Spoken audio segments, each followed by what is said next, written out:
সবচেয়ে বেশি জান্নাতে প্রবেশ করাবে যে দুটি আমল, একটি হচ্ছে তাকওয়াল্লাহ, আল্লাহর ভয়, আরেকটি হচ্ছে উত্তম আচরণ, সর্বোত্তম আচরণ। তো আমরা যেন উত্তম আচরণের অধিকারী হই, আমার স্ত্রীর সাথে যেন ভালো আচরণ করি, প্রতিবেশীর সাথে যেন ভালো আচরণ করি, ছেলে মেয়েদের সাথে যেন আমাদের অ্যাটিটিউডটা ভালো থাকে, আচরণটা ভালো থাকে, কলিগের সাথে যেন ভালো থাকে। বিশ্বনবীর আচরণ যেমন ছিল তেমন আচরণ যেন আমরা গড়ে তুলতে পারি। আওয়াজ করে পড়ুন আমিন।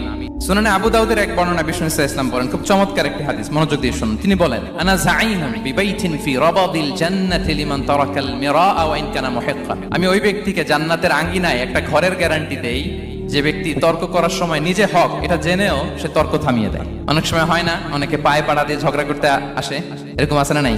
আপনি চুপচাপ দেখবেন একটা বাজে কমেন্টস করতেছে, আবার কমেন্টের নিচে কমেন্ট, আবার গালি, হ্যাঁ আছে না এরকম? বিষ্ণু বলেন নিজে হক এটা জানার পরেও আর যাতে তর্ক না বাড়ে, যে তর্ক থামিয়ে দেয় জান্নাতের আঙ্গিনায় তাকে আমি একটা ঘরের গ্যারান্টি দেই। অবিবাইতিন ফি